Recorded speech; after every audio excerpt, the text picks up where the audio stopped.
સમાધિમાં ભંગ પાડ્યો. તમે છે કોણ? તો કે તું માળા કરસ ને ઈ હું છે. તો કે ઈ હું ન માનું. ઈ જી કઈ હોય તો પણ તારી મારા કરે ઈ હું છે. તો કે ઈ મારા ગુરુ કીએ ને તો માનું. ભગવાન હોય પછી ગુરુ આવે ને. ત્યાં તો પાછળ એના ગુરુ આવ્યો. ગુરુને પૂછ્યું કે ગુરુદેવ, હા તમે આ કીધું તો ઈ છે? ઈ છે તમે નામય ન લઈ. તો કે હા આને મારા કરવાનું બેટા તમે કીધું. ત્યાં તો વેદની ધારા શરૂઆત થઈ ગઈ મોઢામાંથી.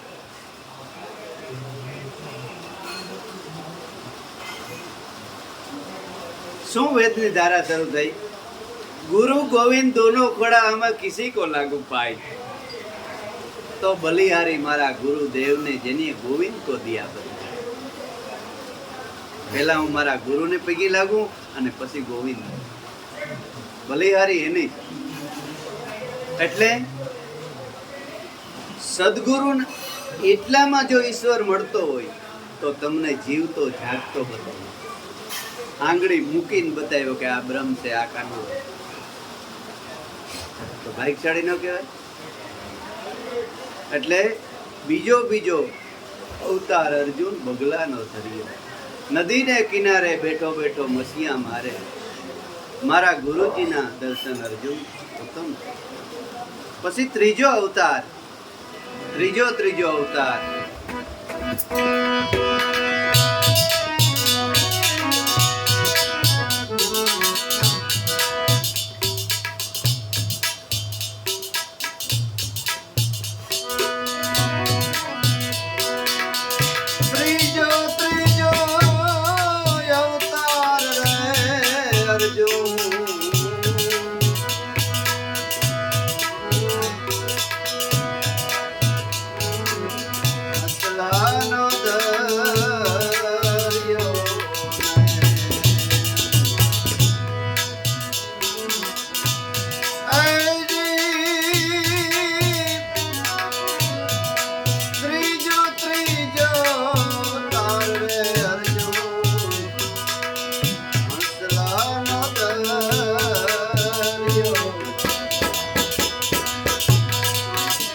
કાયમને માટે સંત સભામાં, સદગુરુ સભામાં બેસતા બેસતા ત્રીજો અવતાર હંસનો આવે.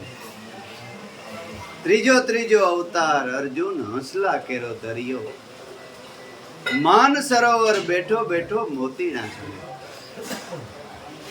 પછી એને હંસની દશા આવી જાય, પ્રજ્ઞારૂપ બુદ્ધિ થઈ જાય. માન સરોવર એટલે આ મન રૂપી જે સરોવર, બધાયનું મન ઠેકાણે હોય ને એવા સંતો સતિયું ભેગા થઈને એ માન સરોવર છે. કોઈ પાણીનું ત્રાવની વાત નથી. જ્યાં મન શરીર હોય ત્યાં જ જેનું મન હોય એવા સંતો જ્યાં ભેગા થાય ને એને માન સરોવર. એ બેઠો બેઠો મનથી એક એક શબ્દ કરોડોના મોતીડા એ સણતો હોય, સારો સણતો હોય. બેઠો બેઠો મોતીડા સણે. મારા ગુરુજીના દર્શન અર્જુન ઉત્તમ. બાકી જો વસ્તુ લઈ અને કાંધીમાં તે ચડાવી દઈએ ને તો પછી જારા જામી જાય. કાયમ યુઝ કરવું પડે. વસ્તુ લઈએ તો એને વાપરવી પડે ને. હાર્મોનિયમ ને આ તબલા જો વાપરીએ ને જો આ ક્યાં પેલું બહુ કે જાડી થઈને વાપરવું પડે તો આ શું થઈ જાય. એટલે ઘણા સાધક એવા છે કે સદગુરુ પાસેથી ઉપદેશ લઈ અને પછી રાખી દઈએ કે આપણે મળી ગયા હવે બેડો. પણ એવું નથી. એનો વાપરવાનું, ભજન કરવાનું. સદગુરુનો પારસમણી છે. લોઢા જેવા આપણે હોય ને તો સોના જેવા થઈ જાય. એક કઠિયારો, જૂના જમાનાની વાત છે. કઠિયારો કાયમ ગરીબ માણસ લાકડા કાપી વેચે. એક દિવસ ત્યાંથી કોઈ સંત નીકળ્યા. કઠિયારાને પૂછ્યું કે ભાઈ કેદીકનું લાકડું કાપો? બાપા પસા વરહ આમને આમ ગયા મજૂરી કરું ને પાલી પર હવા પાલી કોઈથી થતી નથી. સંત દયાળુ હતા. એ કે હાલે આ પારસમણી આ જેને અડાડીશ ને લોઢાની ખૂનું થઈ જાય. તારે લાકડા કાપવાના જ ન આવે, મજૂરી કરવી જ ન પડે. કઈ વાંધો નહીં. લાકડા બાપડા કાપ્યા નહીં. હરખાતો ગયો ઘેર. ઘરવાળી કાંઈ કેમ લાકડા નો કાપતા? કે હવે હું લાકડા કાપે. હવે આ પારસમણી મળી ગયો, જેને લોઢાને અડાડીએ તો હું. હા એ તો બહુ સારું કહેવાય. તો હવે કેનું હુંનું કરવું? બાપ દાદાના વખતની એક જૂની મોટી લોખંડની કોઠી પડી, 20 મણની. કે આ કોઠીમાં જ નાખી દે તે અવડી મોટી હુનાની થઈ જાય. હમણાં લાખ થાય ટોલાને. થઈ ગઈ એટલું હુનો હોય કે પછી બની જાય તો પછી કઈ મજૂરી કરવી જ ન પડે. એટલે કોઠીમાં નાખી તો હુનાને થઈ નહીં. બે માણસ આમ જોઈને બેઠા. ઘરવાળી કે તમારા એવા ને એવા ક્યાં થઈ? કે આ કોક છેતરી ગયો.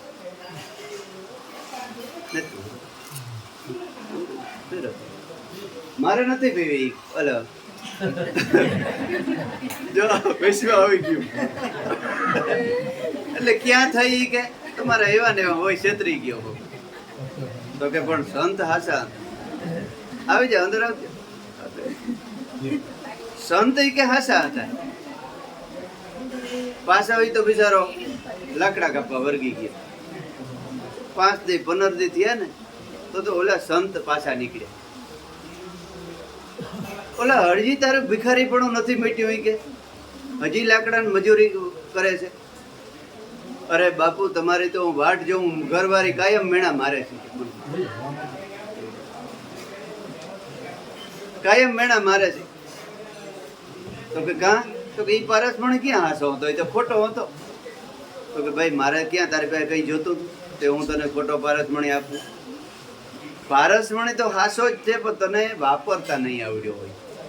તો કે ના બાપુ વાપર્યો તો લોઢાને કોટી નહીં કહો. સંત સમજી ગયા. તો કે હવે એક કામ કરે, અમારી લાકડી લઈ જાય.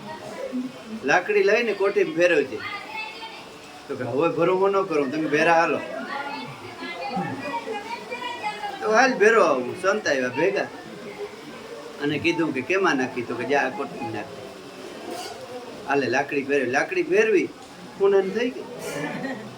બાપુ લાકડી મોટી કે પારસમણી મોટો? તો કે પારસમણી મોટો હે ને લાકડી મોટે બતા આમાં ઝારા જામી ગયા કરોડિયાના. પારસમણી કોઠીને અડે તો હોનું થાય ને. એવી રીતે આ ઉપદેશ છે ને એ પારસમણી છે, કોળ વાલની એક રતિ છે.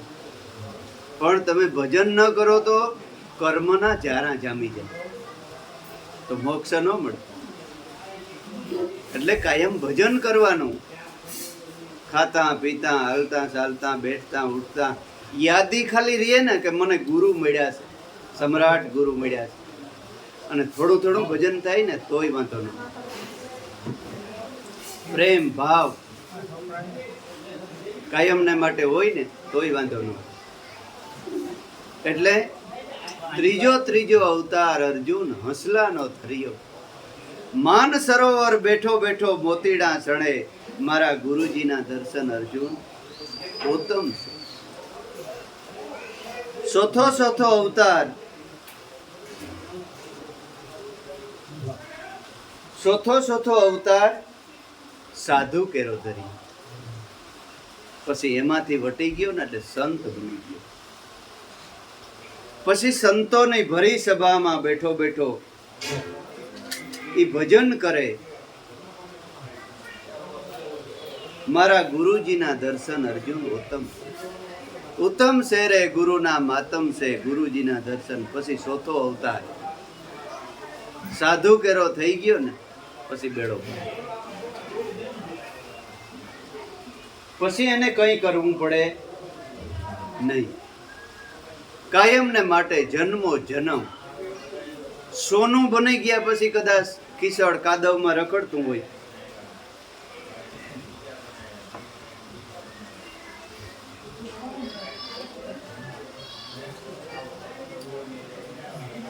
તો એ કોઈ દી લોઢું થાય નહીં. સોનું બની ગયું હોય તમે કાદવમાં નાખી દેજો, 50 વર્ષ થાય તો એ લોઢું ન થાય. એવી રીતે પછી સંત બની ગયા પછી, કારણ કે ત્યાં એટલું બધું સુખ પડેલું છે કે કામ સુખ કરતા હજારો ગણો ત્યાં આનંદ છે. આત્માનો આનંદ જગતમાં એવો કોઈ આનંદ જ નથી. એ આનંદ મળી ગયા પછી સાધક છોડે નહીં. એટલે મહાપુરુષો સંતોને અરજી કરે છે કે આ મનુષ્યનો દેહ મળ્યો તો એ ગુરુદેવ કીધો, ગુરુદેવ મારો આ મનુષ્ય દેહને તમે સુધારજો.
વૈકુંઠમાંથી પાછા વાળ્યા, વૈકુંઠમાંથી પાછા રે વાળ્યા,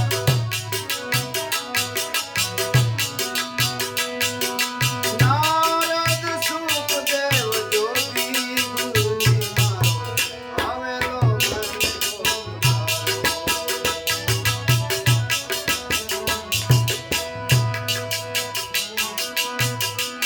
એ નારદ સુખદેવ પ્યારો ગુરુજી મારો આવેલો મને ગોચારો.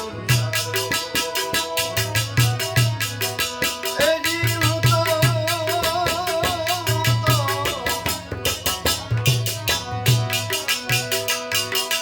એ જીવ તો નહીં રે ભૂલું આવો ગુણ તમારો,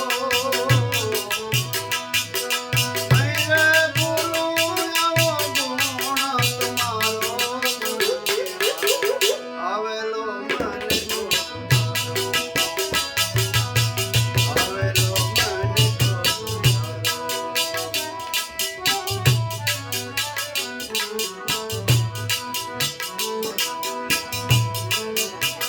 વારે વારે ગુરુજી કરું છું બંદગી, વેલી સુણજો પુકારો. વારે વારે કરું છું બંદગી, વેલી સુણજો પુકારો, વેલી સુણજો પુકારો.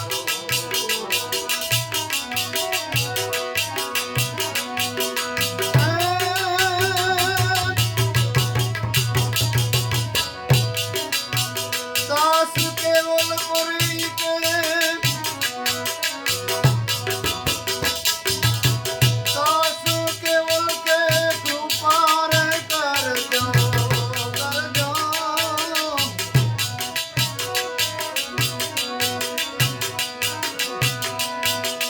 ધરજો માથે પંજો તમારો ગુરુજી મારો આવેલો મને ગોચારો. એ ધરજો ધરજો ધરજો શિર પર પંજો ગુરુજી મારો આવેલો મને ગોચારો. એ જીવ તો નહીં ભૂલું ગુણ તમારો ગુરુજી મારો આવેલો મને ગોચારો, આવેલો મને ગોચારો. આવેલો મનખો સુધારો. સદગુરુ વિના જગતની અંદર આ મનખો જન્મ કોઈની તાકાત નથી કે સુધારી દે. વારે વારે પશુનો અવતાર. આ જગતમાં ભવસાગરમાં ભટકી ભટકી ધર્યા અનેક પશુના અવતાર. હજારો 84 લાખ અવતાર ભોગવી અને જીવને એકવાર મનુષ્યનો દેહ મળે છે. ખરેખર હું જયંત અહીં કહું છું કે માણસને દુઃખ કઈ ચાલુ થાય છે ખબર? મર્યા પછી. જીવતા જીવતા ગમે એટલું દુઃખ પડે ને, એ દુઃખ જ નથી. ખરેખર આ શરીર છોડ્યા પછી જ દુઃખની શરૂઆત થાય છે. એટલું દુઃખ આવે છે, એટલું. આ દુઃખ આપણે આવે તો 2 વર્ષનું આવે, 5 વર્ષનું આવે, હાલો 10 વર્ષનું આવે, પછી તો પાછું સુખ આવે. 20 વર્ષનું આવે પછી દુઃખ આવે. પણ ઓલું કેટલા વર્ષનું દુઃખ આવે એ ખબર છે? 4 લાખ વર્ષનું. 4 યુગના વર્ષ છે 42 લાખ વર્ષ.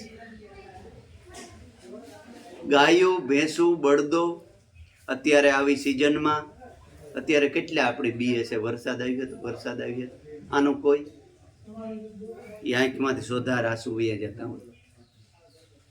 એને કોઈ આધાર ખરો? આપણે તો મકાનમાં બેસીએ, માથે પંખા, ક્યાંક મકાનમાં ગરી જઈએ, પણ એ ક્યાં જાય? ક્યાંક જાય તો ડાંગુ બડા ખાય.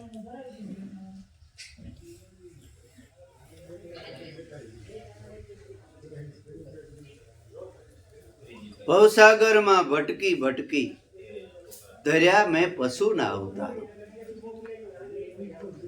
પ્રભુ મળવાનો મને માર્ગ બતાવો. ઈશ્વરને કેવી રીતે મળાય એ રસ્તો સદગુરુદેવ તમે બતાવો. એ રસ્તો મને તમે બતાવો. આ દિવસે ઘોર અંધારો. દિવસે ઘોર અંધારો એટલે આ મનુષ્ય દેહ મળ્યો ને એ દી ઉગ્યો, સોનાનો સૂરજ ઉગ્યો છે. ઈ અંજવાળે મનુષ્ય દેહ રૂપી દિવસ ઉગ્યો ને એમાં ભગવાન જોઈ શકાય છે. પણ સદગુરુ જો દિવ્ય દ્રષ્ટિ આપે તો એટલે કહે છે કેવલ પરી બાપુ કે મારે દી ઉગ્યો, આ મનુષ્યનો દેહ મળ્યો, દિવસે ઘોર અંધારો છે, ગુરુદેવ તમે અજવાળું કરો, માટે મારો આવેલો મનખો સુધારો. ગુરુ વિના જ્ઞાન ને ધ્યાન નકામ, ફોગટ નિયમ અમારો. સદગુરુ વિના તમે જ્ઞાન કરો, ધ્યાનમાં બેસો, ગમે તે ભગવાનને ભક્તિ કરો, એ નકામું છે. ગુરુ વિના જ્ઞાન અને ધ્યાન નકામ, પણ સદગુરુ વિના હોય ચોખવટ પાછી કરવી પડે. ગુરુને રાફડા બેઠ્યા દુનિયામાં, કોઈ તાણ વગરના. પણ સદગુરુ એટલે સંતોએ ચોખવટ કરી કે સદગુરુ. ગુરુમાં અને સદગુરુમાં કેટલો ફેર ખબર? હગીમાં હોય ને મોહીમાં હોય ને એટલું. હાવ સોખી ભાષામાં. આપણી હગીમાં હોય ને એ વાટ જોવે કે મારો દીકરો હજી કેમ ન આવ્યો, એને ખાવાનું ન ભાવે. એટલે માહીમાં હોય ને એને ખાઈ ધરાઈને બેઠી હોય ને પછી આવે એટલે કે મેં હજી ખાધું નથી, પાછી ભેગી ખાય, કારણ કે એનો દીકરો પેટનો જ નથી. ઓલીમાં જેટલો ન હોય વાલો. એટલે સદગુરુમાં ગુરુમાં એટલો તફાવત છે. સદગુરુ ની એટલી જવાબદારી છે કે સાધકને એને શેઠ સુધી પુગાડવો જ પડે. અને સાધક જે પણ કર્મ કરે ને એમાં ગુરુનો અડધો ભાગ છે. બહુ કઠણ વસ્તુ છે. એટલા માટે આ સત્સંગ કરવા પડે છે. તમને એમ થતું હોય કે આપણે વારા ઘરે સત્સંગ હોય પણ આડાઅવરા ન થાય ને એટલા માટે આ જીભુને ગોટા વારવી દેવી પડે. જવાબદારી બહુ મોટી છે. પણ કેતા કેતા સતાય જો ન માને ને તો પછી ગુરુનો વાંક નથી. ગુરુએ દાવો છોડી દીધો, જમે કર્યો છે પડકારો. ગુરુ ને ગોવિંદ દોનો રીસાણા, પછી નથી ઉગરવાનો હારો. રૂઠડા રામ ને રીજાવો રે, ગરવા દેવ ને રીજાવો રે, તારો મટી જાય ઘોર અંધારો. રવિ સાહેબ કે એને રીજાવી એના કયા પર હાલવા માંડો. 3 વાર સદગુરુને સમજાવવાની, આમ પાસે બેસાડીને સમજાવવાની ફરજ છે કે તારે માટે આ ન હોવે.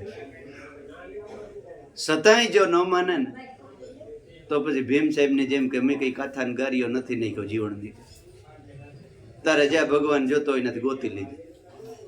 પણ કલ્યાણને કે એક આપણી ફરજ છે, એ આપણે શરણે આવ્યો અને ચારધામને જાત્રા એ જવાનું મન થયું છે, પણ એ બિચારો બહુ સમજતો નહીં હોય, એટલે સમજાવવાને આપણી ફરજ છે. તું જા અને સમજાય. કલ્યાણ સાહેબ આવે છે, પણ જીવન તો જીવન હતા, મહાપુરુષ હતા. આપણે માટે એની લખ્યું એમ થાય છે. જીવન ને કલ્યાણ ને આમ ગુરુભાઈને દેખીને આમ થરથરાટી આવી ગઈ, મારો ગુરુભાઈ. એટલે કલ્યાણે એટલા બધા કઠોર વ્યસન કહે છે કે તમને એ વ્યસન કહે તો તમે અહીંયા બીજી મહિનો આવો. શું કહે છે ખબર? કે સદગુરુના વસન જીવન રુધિયે ધરો, કાં ફર્યો વાંજણીઓ જેવા. 100ની વાતો સાંભળી તો રિયા એવા ને એવા. જ્ઞાન વગરનો નર છે પાવ્યો નર, નારી માય નો આવે. એ જીવન તને આવા સદગુરુ મળ્યા ને આમ વાંજણી સ્ત્રીને જે હું રખડે છે. ભક્તિ વિનાનો નર ભૂત છે, સામો મળ્યો સારો નહીં, ધીક ધીક જનેતાનો જાયો, નાહકનો નૂર ગુમાયો. માટે સદગુરુના વસન રુદિયે ધરો કાં ફરો વાંજણીઓ જેવો. તોય જીવન કીએ છે કલ્યાણ કે ભલે આવ્યો હોય ભાઈ, હજી તારે ગમે એટલું મને કેવું હોય એટલું કે, સોડિયા પાડી જ નાખ, જેટલા પાડવા હોય એટલા ધારદાર કવાડેથી. પણ જોજે આ લાકડું બર્તનમાં કામ ન આવી જાય. પણ ભાઈ મારો ઘાટ ઘડી નાખ. છેલ્લે છેલ્લે જીવનને સંદેશો સંભળાવે છે.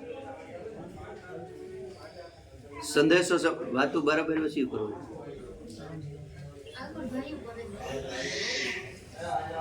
વાતો ઓછી કરવાની કેવું પ્રતિકભાઈ?